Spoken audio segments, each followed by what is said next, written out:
I think the amount of evidence that didn't make it into the trial Yes. and the witnesses that they were not, that because you watch the show and you hear it kind of touched on vaguely, like, oh, there were witnesses that were getting paid for interviews that we didn't get to interview. But then when you hear from those witnesses of the testimony they could have given, Mm-hmm. it's like, oh my God, the amount of evidence, like including these witnesses, was insane that even Yeah. made it in the trial. Like, it was that, I think, was the biggest takeaway. And hearing from people that we don't hear from, Darden didn't do interviews about this. I'm pretty sure he never wanted to talk about that shit ever again. So hearing his perspective was good. Marsha Clark wasn't in it. A few people that usually were in it were not, and then there were a lot of new voices and perspectives. And Mm-hmm. it was very well produced, very dramatic, but like I really liked the format of it. Me too.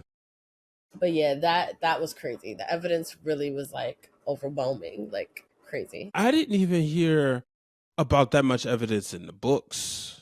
We didn't see that much evidence in, like, we knew some things wasn't there, but some of the stuff, and Carl Douglas, especially when he was like an EDTA, and so learning He's about that, so entertaining. it made me believe that. Well, I do believe OJ did it. I do believe that there was a little bit of extra foolishness going, a little bit of extra shenanigans. I feel like As far when they, as police conduct, yeah, like when they talked about like some of the blood that was on the fence that didn't show up before, like it's not going to like seep through and disappear and pop up.